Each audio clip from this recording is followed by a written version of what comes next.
Hey guys, welcome back to episode 2. I hope you brought your tea with you. Today we're going to be talking about childhood trauma, and especially within the role that nurses and healthcare providers play. Before I begin, I strongly encourage you to take a look at the TED Talk, How Childhood Trauma Affects Health Across a Lifetime by pediatrician Nadine Burke. But if not, I'm going to provide a quick little summary for you. Dr. Burke presents an issue among healthcare providers and how we view childhood trauma. Either as a social issue, we refer them to social services, or a mental health issue, we refer them to mental health services.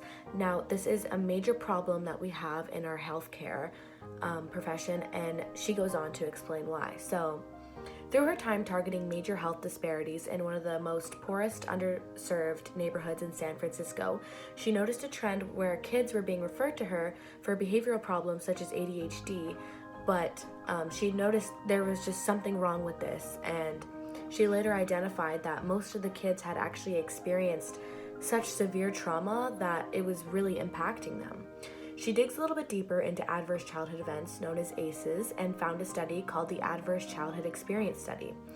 ACEs include physical, sexual, or emotional abuse, physical or emotional neglect, parental mental illness, substance dependence, incarceration, parental separation or divorce, or domestic violence. Through the study, they had found how ACEs have an effect on health outcomes. First, they had found that ACEs are actually more common than we had first thought they were going to be, with 67% of the population having at least one ACE. Second, they had found that there's a dose-response relationship between ACEs and health outcomes. So the more exposure that you have to ACEs, the worse your health outcomes will be in the future. As nurses, we need to look beyond this data. This isn't just because of bad behavior that our youth are exhibiting, but we need to understand how exposure to early adversity affects the developing brains, bodies, and minds of our growing children. So now the study presented that even if you are an adolescent that did not engage in this high-risk behavior, such as drinking or substance abuse, you're actually still more likely to develop heart disease or cancer. Let's take a quick listen to what Dr. Burke has to say. The reason for this has to do with the hypothalamic pituitary adrenal axis, the brain's and body's stress response system that governs our fight or flight response. How does it work? Well, imagine you're walking in the forest and you see a bear. Immediately, your hypothalamus sends a signal to your pituitary, which sends a signal to your adrenal gland that says, release stress hormones, adrenaline, cortisol. And so your heart starts to pound, your pupils dilate, your airways open up, and you are ready to either fight that bear or run from the bear. And that is wonderful if you're in a forest and there's a bear.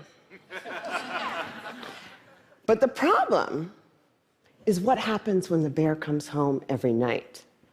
And this system is activated over and over and over again. And it goes from being adaptive or life-saving to maladaptive or health-damaging. Children are especially sensitive to this repeated stress activation because their brains and bodies are just developing. As nurses, it's our job to use this research for prevention and treatment of ACEs. In our practice, we need to prevent, screen, and heal the impacts of ACEs and toxic stress in our kids routinely. By using the screening, we can get ahead and prevent illnesses.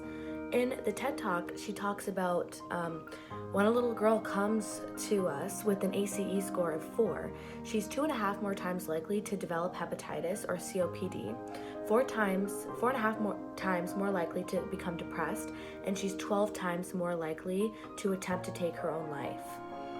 How can nurses work to reduce the doses of ACEs? How can we use relational inquiry, best practices, and education to tailor the care to our youth? When we recognize that this is a crisis, we can develop the tools and address these public health problems with determination and commitment. Thanks so much for listening, and I'll catch you in the next one.